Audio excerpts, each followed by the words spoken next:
오늘 우리가 다 함께 나눌 말씀은 마가복음 2장 1절부터 22절 말씀입니다. 본문을 교독하겠습니다. 수일 후에 예수께서 다시 가버나움에 들어가시니 집에 계시다는 소문이 들린지라. 많은 사람들이 모여서 문 앞에 가지라도 자리가 없게 되었는데 예수께서 그들에게 도를 말씀하시더니 사람들이 한 중풍병자를 네 사람에게 메워가지고 예수께로 올세. 우리들 때문에 예수께 데려갈 수 없으므로 그 계신 곳에 지붕을 뜯어 구멍을 내고 중풍병자가 모든 사람을 다 다니니 예수께서 그들의 믿음을 보시고 중풍병자에게 이르시되 작은 자야 내 죄사함을 받았느니라 하시니 어떤 서기관들이 거기 앉아서 마음에 생각하기를 이 사람이 어찌 이렇게 말하는가? 신성 모독이로다. 오직 하나님 한 분 외에는 누가 능히 죄를 사하겠느냐? 그들이 속으로 이렇게 생각하는 일을 예수께서 곧 중심에 하시고 이르시되 어찌하여 이것을 마음에 생각하느냐. 중풍병자에게 내 죄사함을 받았느니라 하는 말과 일어나 내 상을 가지고 걸어가라 하는 말 중에서 어느 것이 쉽겠느냐? 그러나 이가 땅에서 죄를 사하는 권세가 있는 줄을 너희로 알게 하려 하노라 하시고 중풍병자에게 말씀하시되 내가 내게 이르노니 일어나 내 상을 가지고 집으로 가라 하시니 그가 일어나 곧 상을 가지고 모든 사람 앞에서 나가거늘 그들이 다 얻으라 하나님께 영광을 돌리되 우리가 이런 일을 보지 못하겠다 하더라. 예수께서 다시 바닷가에 나가심에 큰 무리가 나왔거늘 예수께서 그들을 가르치시니라. 또 지나가시다가 알페오의 아들 요한이 대란에 앉아있는 것을 보시고 그에게 이르시되 나를 따르라 하시니 일어나 따르니라. 그의 집에 앉아 잡수실 때에 많은 세리와 죄인들이 예수와 그의 제자들과 함께 앉았으니 이는 그러한 사람들이 많이 있어서 예수를 따르미로라. 바리새인의 서기관들이 예수께서 죄인 및 세리들과 함께 잡수신 것을 보고 그의 제자들에게 이르되 어찌하여 세리 및 죄인들과 함께 먹는가. 예수께서 들으시고 그들에게 이르시되 건강한 자에게는 의사가 쓸데없고 병든 자에게라야 쓸데있느니라. 나는 의인을 부르러 온 것이 아니요 죄인을 부르러 왔노라 하시니라.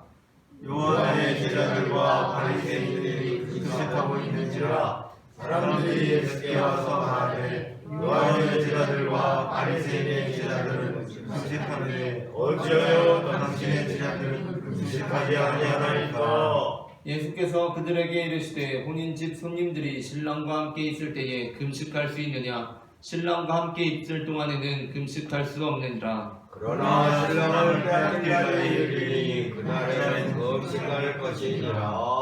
생배 조각을 낡은 옷에 붙이는 자가 없나니 만일 그렇게 하면 기운 새 것이 낡은 그것을 당기어 헤어짐이 더하게 되느니라. 새 포도주를 낡은 가죽대에 넣는 자가 없나니 만일 그렇게 하면 새 포도주가 그대를 떨어뜨려 포도주와 그대를 버리게 되리라. 오직 새 포도주는 새 배에 넣느니라 하시니라. 아멘. 이 시간 예배의 자리 가운데 나오신 모든 성도님들 환영하고 축복합니다. 오늘 아멘. 우리는 앞서 읽은 마가복음 2장 1절부터 22절 본문으로 사람들의 믿음을 보시고 라는 제목의 말씀을 나누려고 합니다. 전해지는 말씀 가운데 하나님의 은혜가 있으시기를 바랍니다. 아멘. 마가복음 2장 1절부터 12절에는 예수님께서 중풍병자를 고치신 내용이 기록되어 있습니다. 그리고 그 일은 서기관에게 의문을 자아내는 사건이 됩니다. 그 이유는 예수님께서 중풍병자의 병을 고치시기 전에 중풍병자에게 내 죄사함을 받았느니라 라고 말씀하셨기 때문이었습니다. 예수님 당시 죄는 하나님께서 사하시는 것이었고 하나님께서는 그 죄사함의 절차로서 제사라는 제도를 주셨습니다. 그런데 하나님이 아닌 예수님께서 그것도 제사라는 절차도 없이 중풍병자의 죄를 사하시니 서기관의 입장에서는 얼마나 당혹스럽겠습니까? 그러나 우리는 이러한 예수님의 말씀이 별로 당혹스럽지 않습니다. 그 이유는 우리는 예수님께서 하나님이 아니신 것이 아니라 예수님께서 하나님이시라고 믿기 때문입니다. 그리고 또 우리는 비록 예수님께서 제사의 절차를 밟지 않으셨지만 스스로 어린 양이 되셔서 십자가에 달리시고 그 보혈의 피를 흘리심으로 우리의 모든 죄를 대속하셨다고 믿기 때문입니다. 그런데 서기관과는 다른 면에서 이 중풍병자를 고치신 사건이 우리에게 의구심을 자아내는 부분이 있습니다. 그것은 예수님께서 그 중풍병자에게 죄사함을 선포하실 때 그 중풍병자의 믿음을 보시고 그에게 죄사함을 선포하신 것이 아니라 그를 예수님께 메워가지고 온 사람들의 믿음을 보시고 중풍병자에게 죄사함을 선포하셨기 때문입니다. 우리는 우리가 구원받는 것은 나의 믿음으로 구원받는 것이라고 믿습니다. 이 믿음은 누가 대신해 줄 수 있는 것이 아닙니다. 그런데 예수님께서는 다른 이들의 믿음을 보시고 그 중풍병자에게 죄사함의 선포를 하십니다. 이것은 마치 중세시대 기독교가 재산을 축적하기 위해 면죄부를 팔면서 지상에서 우리가 드리는 헌금이 헌금함에 짤랑하고 드려질 때 연옥에 있는 우리의 사랑하는 이들이 천국으로 옮겨간다는 메시지를 지지하는 것 같아 보입니다. 우리가 믿기로 구원은 내 믿음으로 받는 것인데 어떻게 이 중풍병자는 다른 이들의 믿음으로 구원을 경험한 것입니까? 아무리 생각해도 이 마가복음의 표현은 우리에게 잘 맞지 않는 것 같습니다. 그래서 이 본문을 마태복음으로 보았습니다. 역시 마태복음의 경우 이 본문을 시작하며 내용을 대폭 수정했습니다. 마태복음에는 사람들이 중풍병자를 지붕으로 달아내린 내용이 나오지 않습니다. 우리가 볼 때 지붕으로부터 중풍병자를 달아내리는 이 장면은 이 사건에 있어서 굉장히 인상적인 장면 아닙니까? 근데 이 부분을 과감하게 삭제합니다. 그런데 웬걸? 예수님께서 그 중풍병자를 데리고 온 사람들의 믿음을 보셨다는 내용은 그대로 기록되어 있습니다.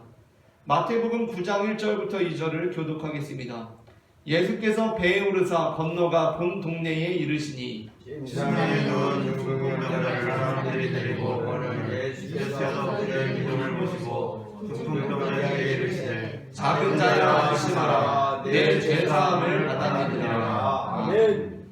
마태복음에서는 지금 마가복음의 내용이 굉장히 압축되어 있습니다. 그래서 대부분의 내용이 다 삭제되어 있습니다. 그런데 그들의 믿음을 보셨다는 내용은 그대로 기록되어 있습니다.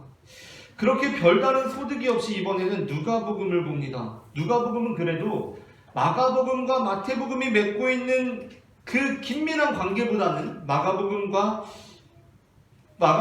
그렇게 긴밀하게 관계하고 마태복음과 맺고 있는 관계보다는 약하기 때문에 본문을 기록할 때 다르게 기록했을 가능성이 있습니다. 그래서 보니까 역시 누가복음은 본문을 보다 면밀하게 기록하고 있습니다.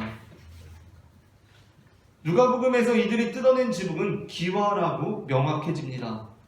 그러면 이제 그들의 믿음을 보았다는 이 표현도 뭔가 그 정확한 의미와 의도가 적혀있지 않겠습니까? 그런데 어떻습니까? 누가복음 역시 그 부분에 대해서 동일하게 다시 한번 기록하고 있습니다. 누가복음 5장 18절부터 20절을 합독하겠습니다. 한 중풍병자를 사람들이 침상을 메고 와서 예수 앞에 들여놓고자 하였으나 우리 때문에 메고 들어갈 길을 얻지 못한지라 지붕에 올라가 기와를 벗기고 병자를 침상째 무리 가운데로 예수 앞에 달아내리니 예수께서 그들의 믿음을 보시고 이르시되 이 사람아 내 죄사함을 받아들이라 하시니 아멘. 그러니까 이 본문은 모든 복음서에서 예수님과 서기관의 논쟁으로 이어지고 있고 그 논쟁은 죄사함에 관한 그리고 병고침에 관한 논쟁으로 이어지고 있지만 사실 복음서 기자들은 그 논쟁과 함께 하나같이 바로 이 부분을 강조하고 있습니다. 그것은 예수님께서 그 중풍병자를 메워온 사람들의 믿음을 보셨다는 것입니다. 물론 이 사건 안에 지금 들어가 있는 사람들은 예수님께서 직접 말씀하시면서 내가 지금 이 중풍병자 믿음 아니고 이 사람을 데려온 이들의 믿음을 보고 중풍병자에게 죄사함을 이제 선포할 거다. 자, 네 죄사함을 받았느니라 라고 하시는 것이 아니라 그냥 그들의 믿음을 이렇게 보시고 말씀으로는 네 죄사함을 받았느니라 라고만 하셨기 때문에 이러한 예수님의 행동이 문제되지 않았습니다. 그러나 지금 이 본문을 우리는 전지적인 시점에서 보고 있지 않습니까? 그럴 때 우리에게 이 본문은 상당히 문제적입니다. 그렇다면 왜 복음서 기자들은 예수님께서 그들의 믿음을 보셨다는 것을 하나같이 강조하고 있는 것입니까? 분명 이러한 예수님의 방식은 성경의 전체적인 메시지에 위배되는 것처럼 보입니다. 그러나 초기 복음서 공동체들에게 이 사건은 대단히 중요한 고백이었습니다.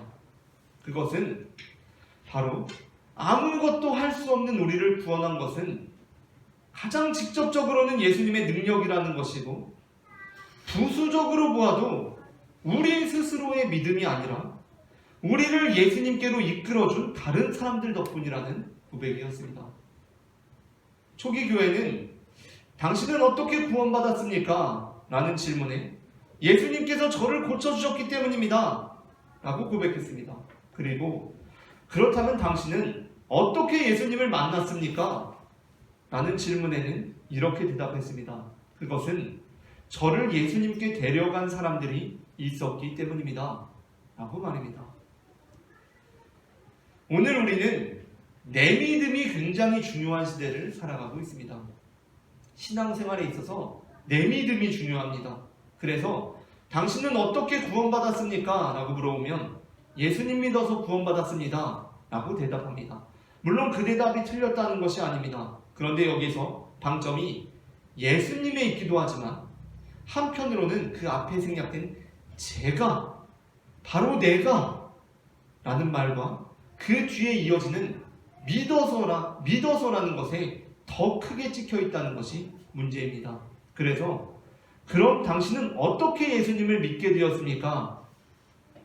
라는 질문에 우리는 어떻게 대답하겠습니까? 어떻게 믿긴요? 그냥 제가 믿었죠. 라고 합니다. 설령 이와 다르게 대답한다고 할지라도 현대를 살아가는 우리 대부분의 대답에는 이 뉘앙스가 내포되어 있습니다. 그것을 어떻게 알 수 있습니까? 그것은 어떤 사람이 다른 사람의 믿음으로 구원을 받는다는 주장에 대한 우리의 반응에서 나타납니다. 만일 어떤 사람이 다른 사람의 믿음으로 구원을 받는다고 할 때 우리는 어떻게 반응합니까? 그것은 신학적으로 올바르지 못한 견해라고 단정하는 것입니다. 만일 어떤 사람이 다른 사람의 믿음으로 구원받는다고 할 때 그건 잘못된 것 같은데? 라고 생각합니다. 그리고 물론 그것은 신학적으로 문제가 될 수 있습니다. 그러나 초기 교회 공동체는 오늘날처럼 치밀하게 발전되고 정교화된 신학에 근거하여 이 본문을 기록한 것이 아니었습니다. 오히려 이들의 믿음은 지극히 현실적이었습니다. 그러므로 우리는 이 본문을 신학적인 렌즈로 보아서는 안 됩니다. 소설을 읽으면서 비소설의 관점으로 독해해도 안 되고 비소설을 읽으면서 소설의 관점으로 독해해도 안 되듯이 소설을 읽을 때는 소설을 읽는 관점으로 소설을 읽어야 되고 비소설을 읽을 때 신문을 읽을 때는 신문을 읽는 관점으로 신문을 읽어야 하듯이 우리는 초기 교회가 이 본문을 기록할 때 신학적인 관점이 아니라 현실적인 관점으로 이 본문을 기록했기 때문에 신학적인 관점으로 읽을 것이 아니라 현실적인 관점으로 이 본문을 읽어야 대체 초기 복음서 공동체들이 이 본문을 통해서 무엇을 말하려고 해준 것인지 우리는 알 수 있습니다. 그렇다면 바로 그것은 무엇입니까? 그 고백은 바로 나는 중풍병자입니다 라는 고백입니다. 주님, 내가 구원받는 데 있어서는 한 것이 아무것도 없습니다 라는 고백입니다. 그런데 그런 저를 예수님께서 고쳐주셨습니다 라는 고백입니다. 그리고 누군가 그렇다면 당신은 어떻게 예수님을 만나게 되었습니까? 라고 묻자 초기 교회 공동체는 이렇게 고백했습니다. 글쎄요, 그에 대해서도 제가 한 일은 아무것도 없습니다. 예수님께 나아갈 수 없던 중풍병자와 같은 저를 바로 이 사람들이 예수님께 데려다 주었습니다. 예수님께서 이 사람들의 믿음을 통하여 저를 구원하셨습니다. 생각해보면 그렇습니다. 신학적인 것이 아니라 현실적으로 우리는 어떻게 예수님을 믿게 되었습니까? 정말 내가 믿었습니까? 그렇지 않습니다. 우리는 사실 우리의 힘으로는 아무것도 할 수 없는 중풍병자와 같았습니다. 그런데 어떤 경우 우리는 부모님을 통해서 예수님을 만나게 되었습니다. 우리 부모님께서 중풍병자와 같은 저를 예수님께 데리고 가셨습니다. 그리고 사람들이 많아서 예수님께 접근할 수 없으니까 수고를 무릅쓰고 그 지붕을 뜯어내고 우리를 예수님께 달아내렸습니다. 어떤 경우 우리는 친구들의 도움을 받았습니다. 그들은 우리에게 예수님을 전해주었고 중풍병자처럼 예수님께 나아갈 수 없던 우리를 힘을 들여 메고 예수님께 나아갔습니다. 또 어떤 경우 우리는 문화적이고 상황적으로 다른 사람들의 도움을 받기도 했습니다. 내가 나고 자란 동네에 내가 그냥 걸어다니는 길에 교회가 있었고 그곳에 목사님과 성도님들이 계셨습니다. 그러한 다른 사람들의 믿음이 중풍병자와 같은 우리를 메워다가 예수님께 인도해 주었습니다. 그래서 초기 교회 공동체는 자신들의 구원에 대해서 바로 내가 믿었다 라고 하기보다는 자신들을 구원의 길로 인도해 준 다른 사람들의 믿음에 대해 감사했습니다. 그런데 오늘날 치밀하게 발전되고 정교화된 신학에 익숙한 우리는 그들의 이 현실적인 고백을 신학적인 렌즈로 들여다보며 예수님께 따집니다. 예수님, 그런데 믿음은 그 사람의 것을 보아야 되는 거 아닙니까? 그리고 중풍병자라고 하면 막 완전히 귀신에 들렸거나 기절했거나 죽은 것이 아니라 의식이 있는 사람이기 때문에 그 사람의 믿음을 충분히 확인할 수 있습니다. 그를 데려온 사람들의 믿음을 보시고 이 사람을 구원하는 것은 잘못된 것 아닙니까? 라고 신학적인 도전을 합니다. 그러나 초기 교인들은 이것이 현실적으로 매우 당연하다고 생각했습니다. 내가 구원받은 것은 부모님이 믿었기 때문입니다. 내가 구원받은 것은 친구들이 믿었기 때문입니다. 내가 구원받은 것은 한국 땅에 수많은 교회가 있었기 때문입니다. 내가 믿은 것보다 그들의 믿음이 나의 구원에 대한 공로가 더 큽니다. 라고 말입니다. 그러므로 이번 본문은 우리에게 이제 이렇게 질문합니다. 지금 이 시대에도 중풍병자들이 있다. 그렇다면 그들은 누구의 믿음으로 구원을 받겠는가? 우리는 신학적으로 이렇게 대답합니다. 그들은 그들의 믿음으로 구원을 받아야죠. 라고 말입니다. 그러나 이에 대한 초기 교인들의 대답은 달랐습니다. 그 대답은 그들은 이제 우리의 믿음으로 구원을 받는다는 것입니다. 그렇게 될 때 우리의 믿음은 이전보다 더 중요해집니다.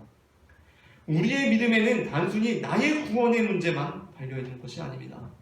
나의 믿음에는 다른 수많은 중풍병자들의 구원의 문제가 달려 있습니다.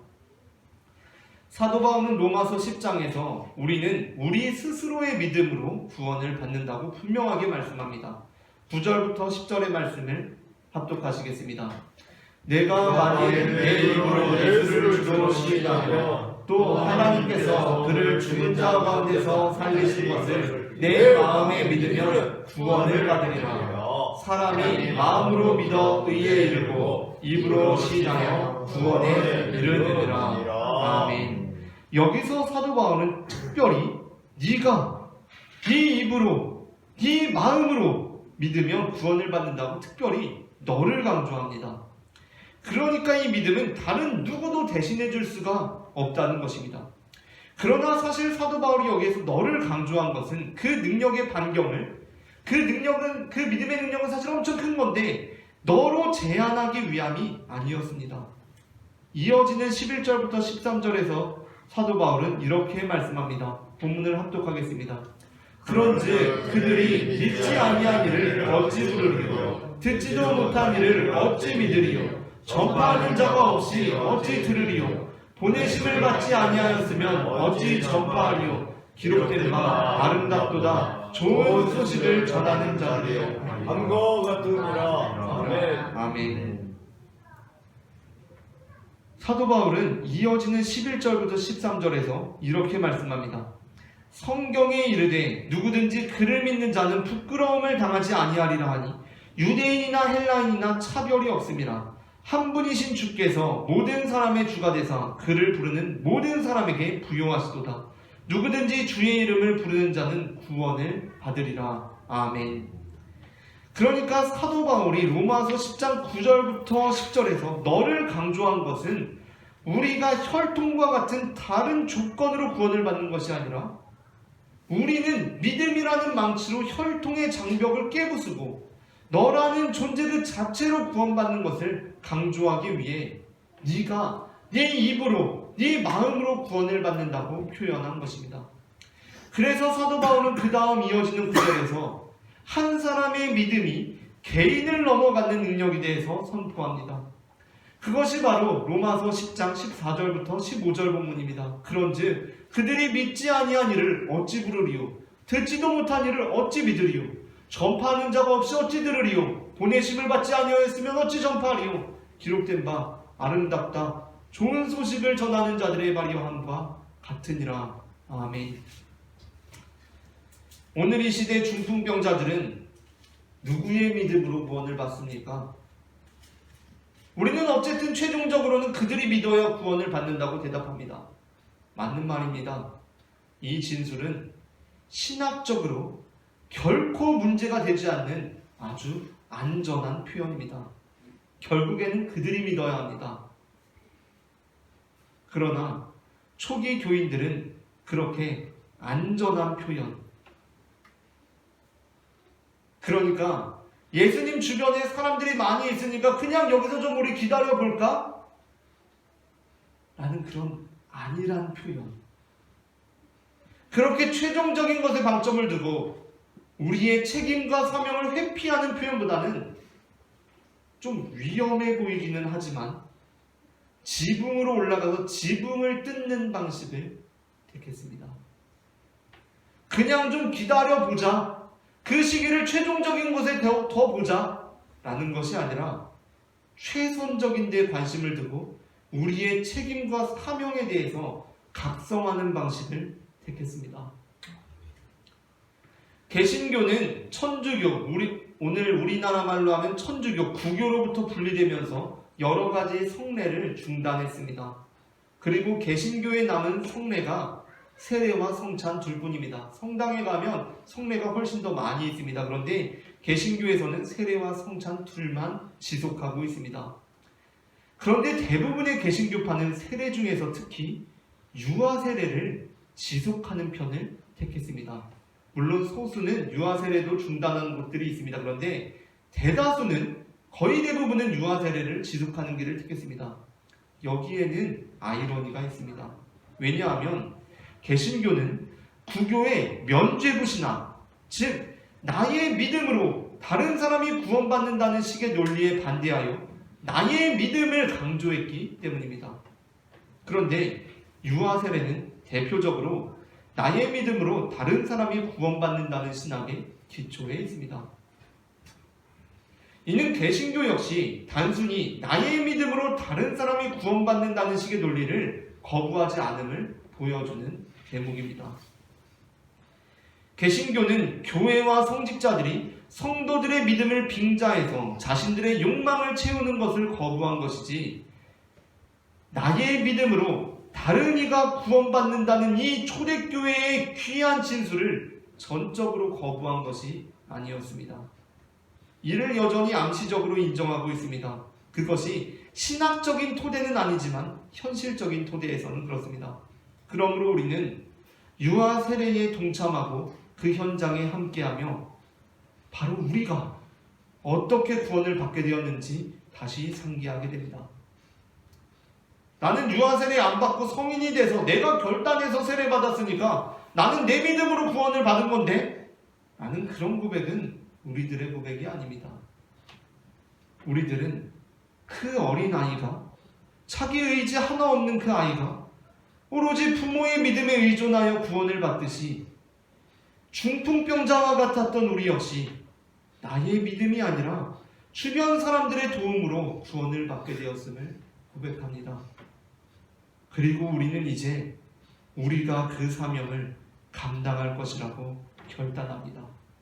우리는 비겁하게 그 자리에 서서 가장 안전한 방식, 좀 기다려보자, 이 사람이 이 사람의 믿음으로 구원을 받겠지 라는 방식이 아니라 위험하지만 정말 영혼을 사랑하는 그 마음, 지붕으로 올라가서 지붕을 뜯어내는 그 믿음, 그 우리의 책임과 사명에 대해서 생각하는 그 믿음으로 사는 사람들이라는 것입니다.